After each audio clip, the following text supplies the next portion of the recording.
Amy Roman is a licensed speech-language pathologist with a specialization in augmentative and alternative communication for individuals with ALS and other severe speech and motor disorders.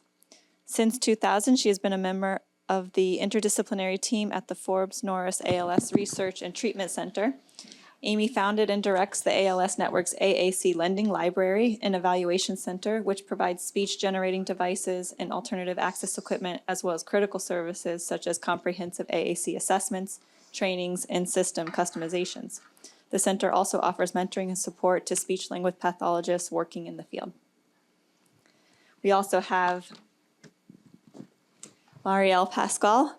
She's an occupational therapist with over 20 years of experience in pediatric care and supporting children with complex medical needs. Since 2010, she's been an integral member of the Neuromuscular Multidisciplinary Specialty Clinic at Children's Hospital of Los Angeles. Marielle specializes in the assessment and treatment of feeding and swallowing disorders in children with neuromuscular conditions. Hello. I am happy to be here. Today I want to expand your concept of communication interventions for people with neuromuscular disease. And I'm hoping that you leave here today with a couple of brand new ideas about the ways we can improve quality of life for our patients and their loved ones. So I'm an augmentative communication specialist. We are licensed speech pathologists, and we've chosen to specialize in working with people who are losing or have lost the ability to use speech or to have speech that's adequate to meet their communication needs. So we're going to go over some broad areas of intervention. I mainly work with adults, but these interventions that I'm talking about are appropriate for a lot of the pediatrics too. So the first intervention I want to go over today is voice preservation, banking, and cloning. And then we're going to go over therapy strategies versus strengthening. And then we're going to talk about augmentative alternative communication and assistive technology. Assistive technology is the overarching umbrella under which augmentative communication falls. Okay, so causes of communication impairment with neuromuscular disease. We all think about, what does trigger a referral? And so a lot of times it's dysarthria, because dysarthria is the issue that will lead to a person progressively losing their ability to use speech and become not unintelligible. But some of the other things, I think also that do trigger pretty successfully referrals would be language, cognitive, and behavioral disorders that are somewhat common with different neuromuscular diseases. So we see autism spectrum disorder, dyslexia, executive dysfunction, progressive aphasias, cognitive fatigability, reduced inhibition, apathy, and personality disorders. So the next two are ones that wouldn't necessarily, I think, trigger a referral to a speech therapist, but again, maybe they should. You might think about that after this. So respiratory insufficiency is one. And that can lead to a lot of fatigue and reduced efficacy of communication too. So that would be one. And then people using an NIV mask, often their reduced loudness can make it impossible for them to get other people's attention. And without getting people's attention, you really can't communicate. So that's an important part of communication.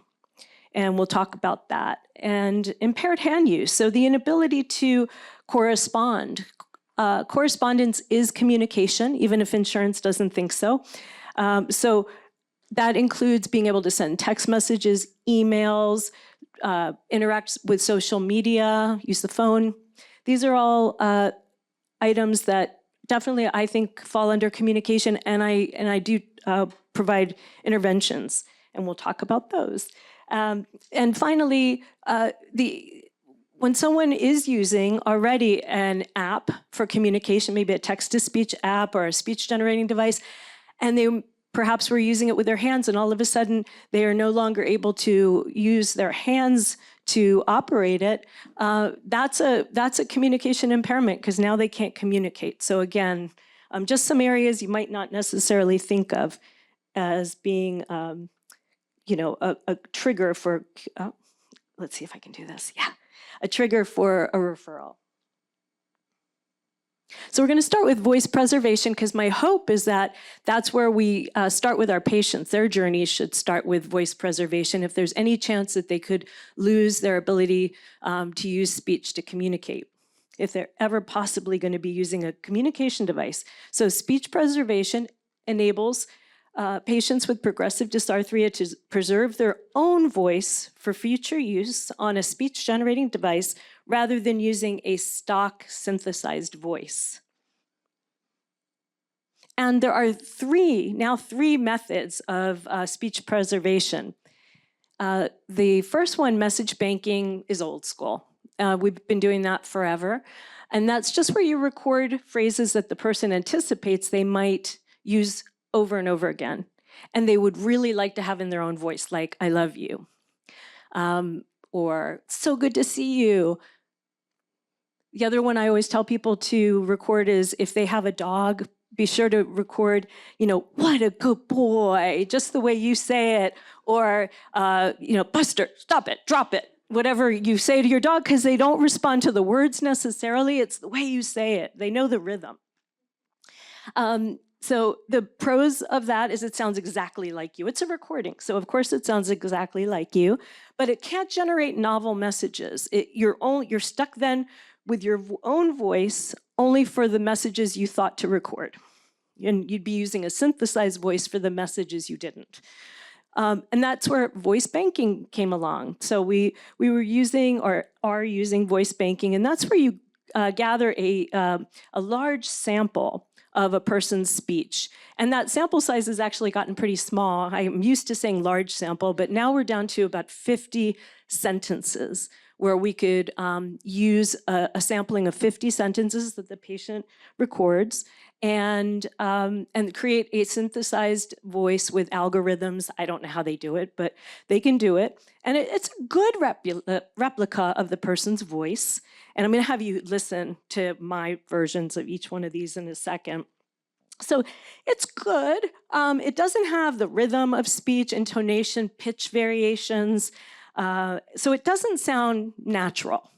And I've had a few people who've been a little disappointed. I try to, set expectations appropriately. The voice is usually correct. It's just, you'll hear. And then brand new that we're all, excited about, I am, and that is voice cloning. And that has just been, I started learning. I had to take a couple classes on how to do it for people, but it's brand new and we've been doing it for a couple months now and the results are outrageously good. So it's an ultra realistic sounding voice. It's kind of scary. If you heard someone using it on a phone, you wouldn't know, you weren't talking to a person. It requires, now that's the pro about it, but the con is that it does require internet connection because it's using AI.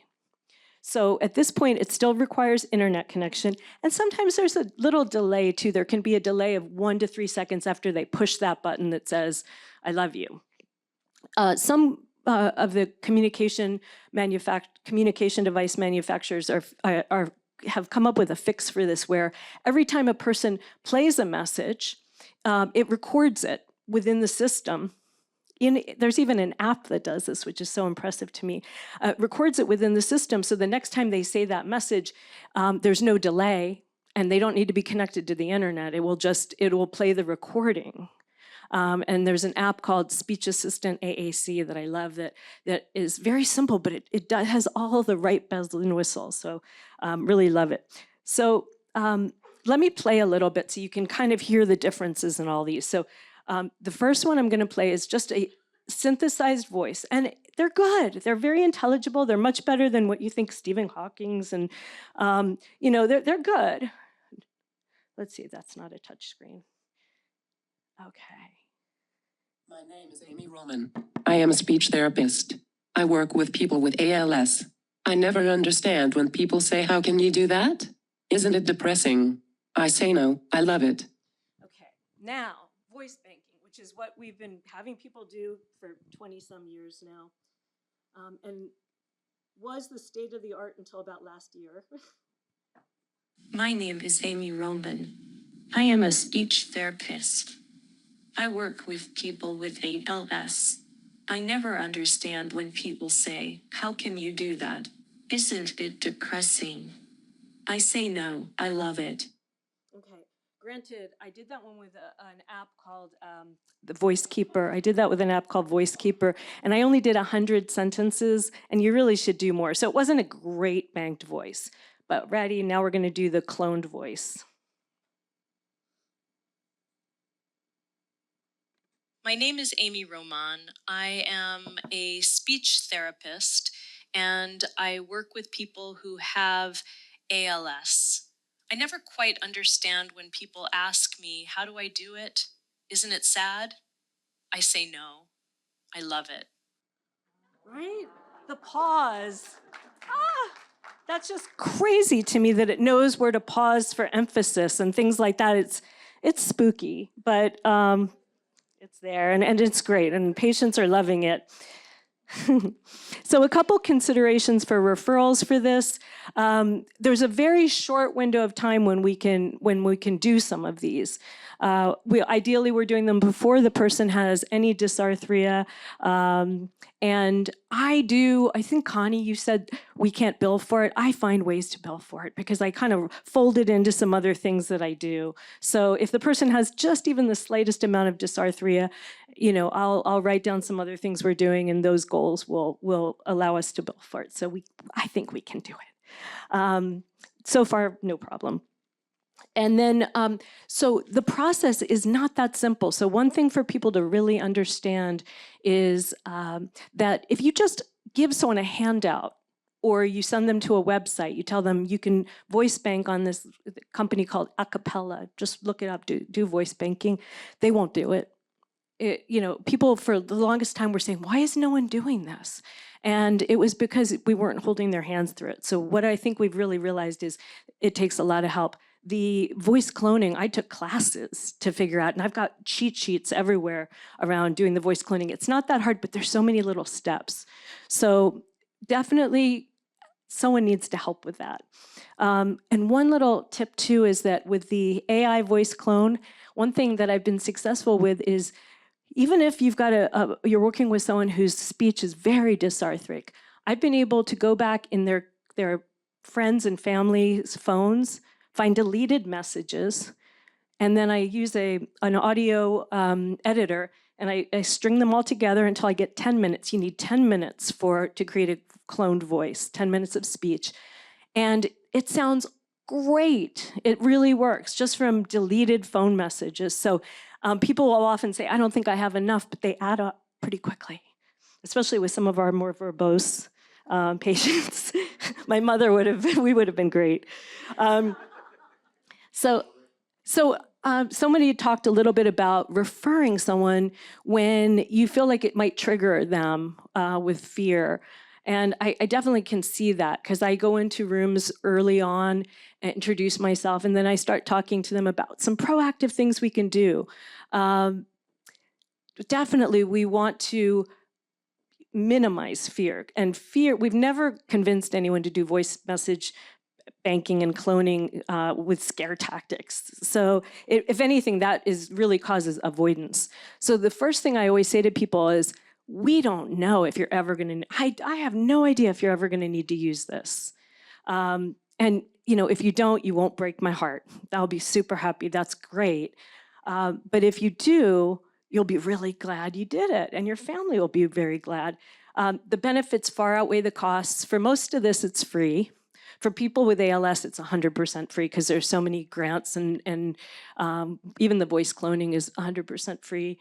And the time, it's so little now. If you're doing just message banking, we're talking about, you could do it in 2 minutes and you'd have some of it done. If you wanted to do everything, we're talking about a couple hours, not much time.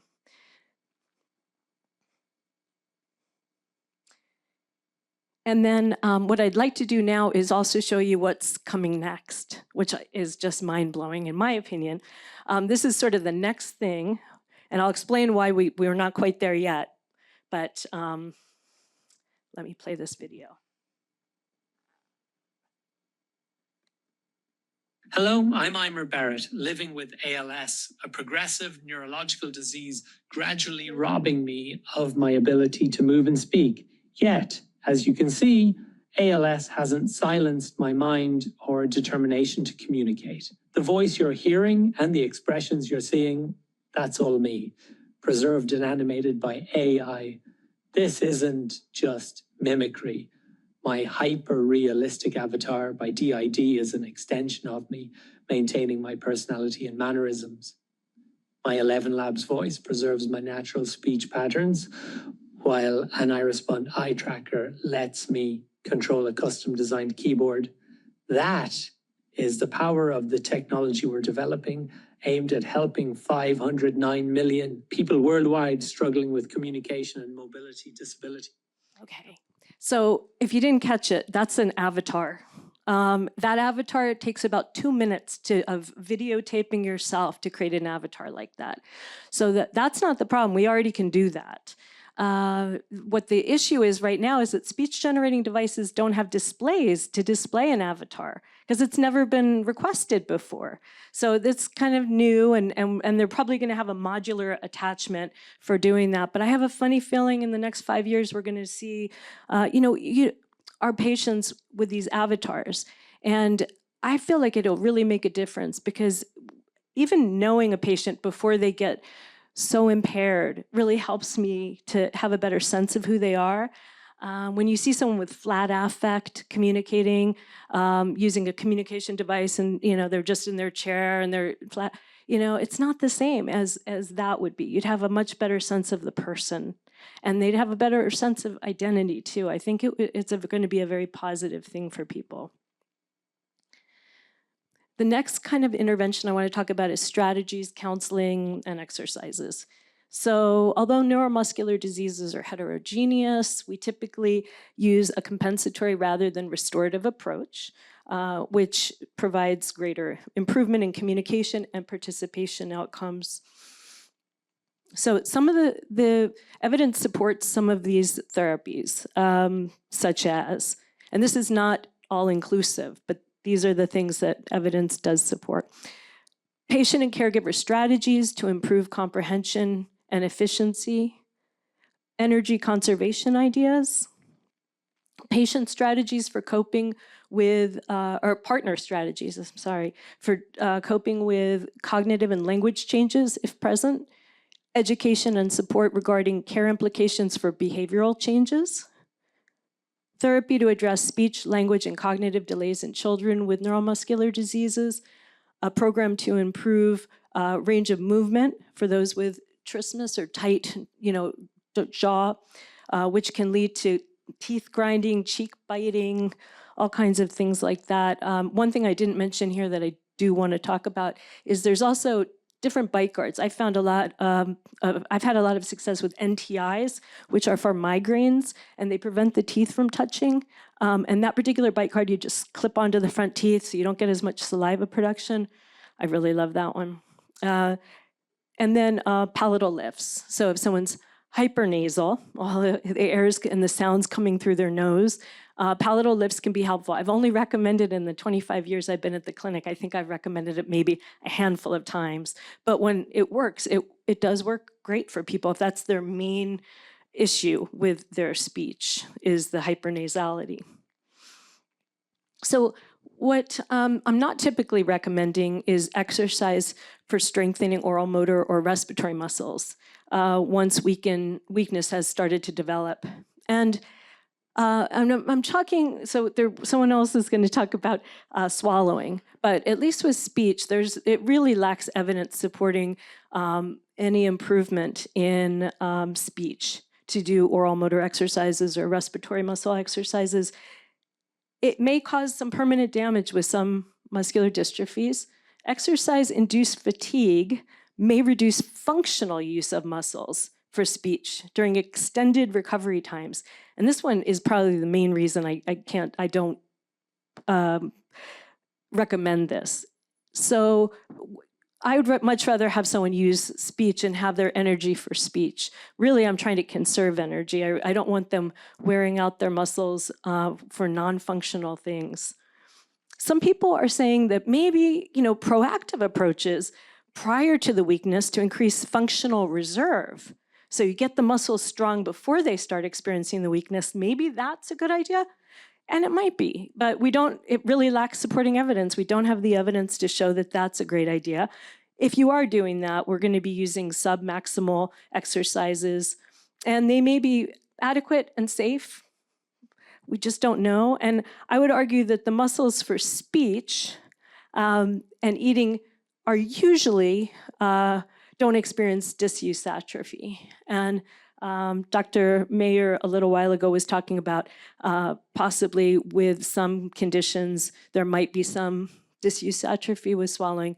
But with speech, boy, do people talk until they can't talk, and they keep talking still when they really, no one's understanding them. But so disuse atrophy isn't such a huge issue. The final group is augmentative alternative communication. And that's the use of no-tech, low-tech, and high-tech tools to enable or restore communication, computer access, and environmental controls. So a couple of things you're seeing there on the top are no-tech communication boards, and that would be a board that would be appropriate for someone who could still use their hands. Maybe they can't isolate a finger anymore, so we're going to use a stylus. And that enables them to, once again, use that method. Next, we might use a laser pointer attached to their glasses with the same board, but as a poster. And they can point to those words and letters. And finally, there are plenty of boards that we use for people who don't have any movement. They're just going to use their eyes. So paper boards we hold between, or plexiglass boards that enable us to communicate with no technology. And they're effective, slow, but effective. And there's one of the things that we do as augmentative communication specialists is teach people strategies to speed up those slow methods.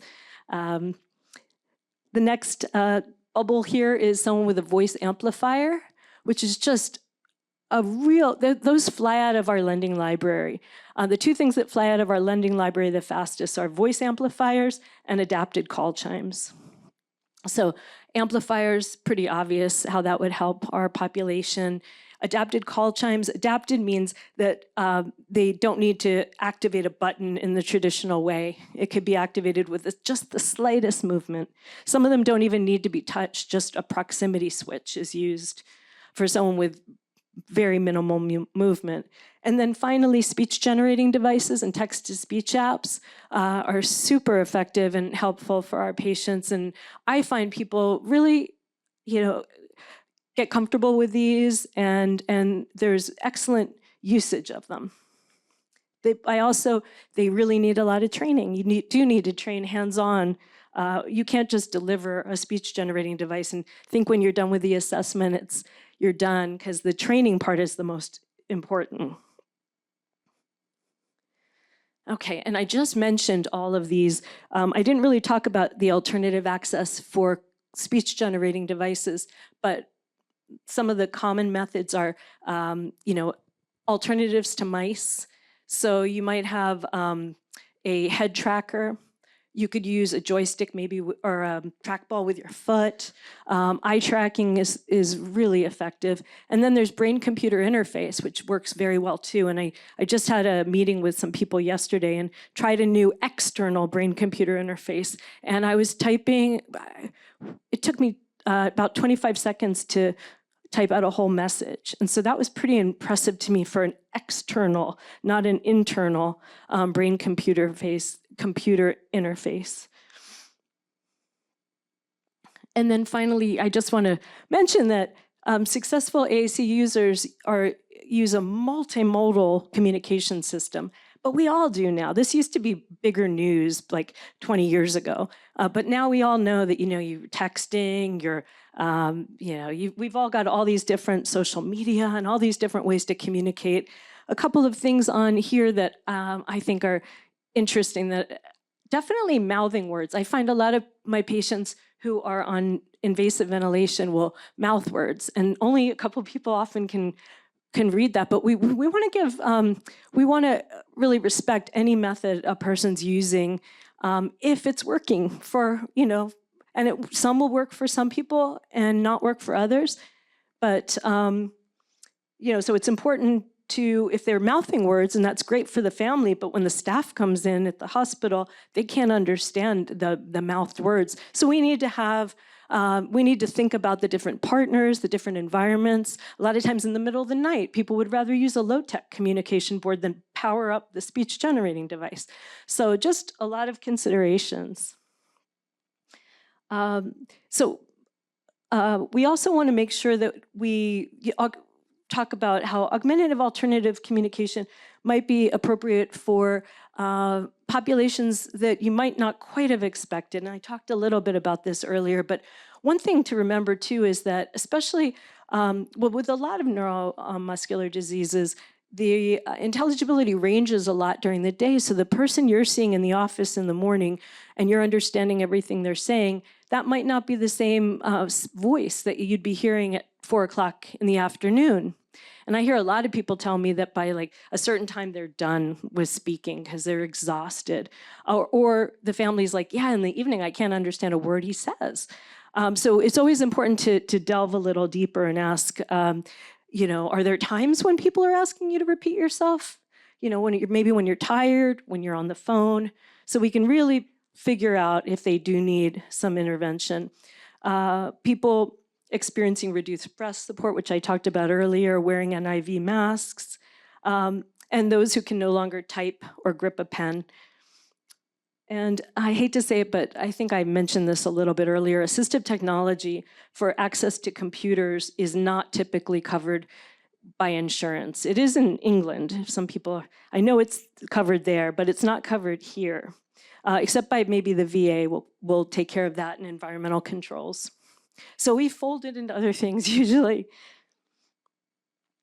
For speech generating devices, we do want to get referrals in on time, and timing is such it's an art form. But I'll give you some general ideas.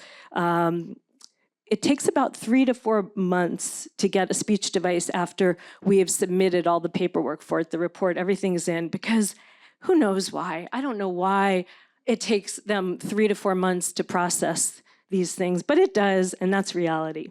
So I'll give you one little way to justify an earlier, to justify referral before the person's intelligibility has really dropped off. And this is only true for people with ALS. But in the early 2000s, David Buchelman did a study. And what it showed was that when people's speech rate slows to about 125 words a minute, and the average speech rate's about 165 words a minute, when it slows to that level, there's usually a precipitous decline in intelligibility that happens within the next 2 to 3 months.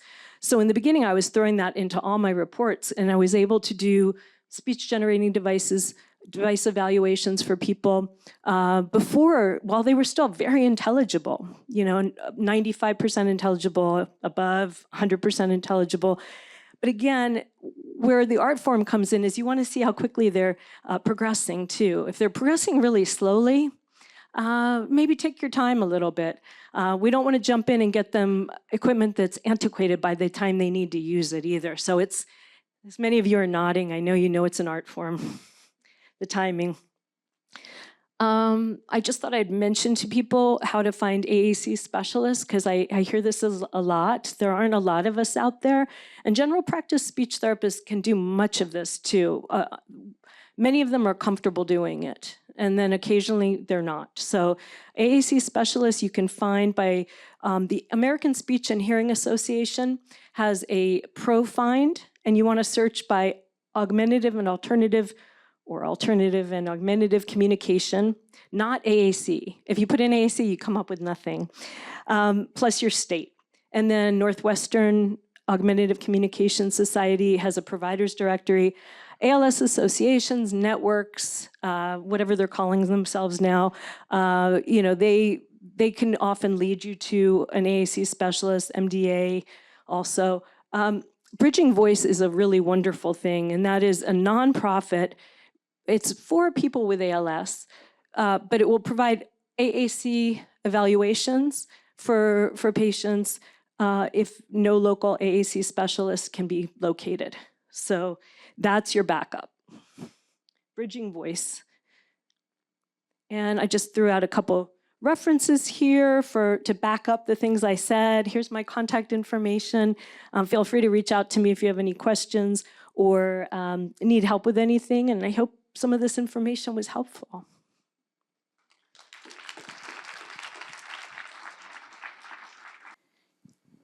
Hi, I know you mostly spoke from the perspective of adult services, but what I find and I hear from parents all the time is kids a lot of times will get outcome systems through early intervention and other early systems that are covered in full. But then when they get the device, they have no one to train them in how to use it. So they've bought this very expensive system and then it sits on a shelf and it's not used, then they can't get another one because now their funding's been used up. But I don't know if you have any strategies for dealing with that, because that seems to be a chronic issue. And it's very unfortunate because the families really want to use them, but the families can't learn how to do them. And they're not always local to these larger centers. A lot of them live, in smaller places, or they're far away, or because of their illness, they can't travel. So I just wondered if you have any thoughts on that. Yeah, I'd be curious who did the evaluation that now they can't provide the training, but there's situations. They usually go pretty far to get the evaluation. To get the evaluation. They go to a site that does a lot of that, but that's not their local provider. Gotcha. So one thing that I think is really valuable now is telehealth. And I prefer using telehealth with adults than with kids. But if you have a parent who can be trained through telehealth, and with telehealth, we get right on the device. Our Zoom is on the device. So we can manipulate things, we can customize the system for the kid, and do the parent training. So telehealth is an option. And then for a couple more months, we're still covered through Medicare for it. Hopefully it'll be extended. But otherwise, I would try maybe some of those resources, the ASHA ProFind, to see if you can find an AAC specialist closer. But for a lot of people, there is no AAC specialist closer. I wish, sometimes I train a speech therapist who will be in the home, and I'll get them trained so that they can provide ongoing home health speech therapy. Yeah. Right, so getting them trained. The problem is you're duplicating services then, according to insurance. So it's tricky, but there's ways to do it. Any other questions? Thank you. Oh, no, one more. Sorry, Amy. Okay. Thank you, Amy. That's a very interesting talk. Do you ever use the Google Project Relate? Have you come across that in terms of for sort of the atypical speech? Okay, yeah. So there's a couple of different groups right now, and what they're doing is they're trying to enable technology to understand dysarthric speech so that we can talk to those, echoes and dictate. So they're still in the research phase for the most part, but a lot of my patients have volunteered their voice to develop those. So that's exciting, definitely. And do you ever see that kind of operating with the avatars as well? So you've got that possibility of people still being able to use their speech, even though it deteriorates along with the avatar. Do you think that's a feasible thing? Well, that avatar you were listening to, that was his speech, and he can't speak any longer. So yeah, he was using a cloned voice. And you can use those voices to operate, but you have to input. He was using eye tracking, like he said, to input. But you'd have to input and say, echo, play the Beatles, my Beatles mix. And then it would work. And that's been really effective too. Yeah. I don't know if I answered your question.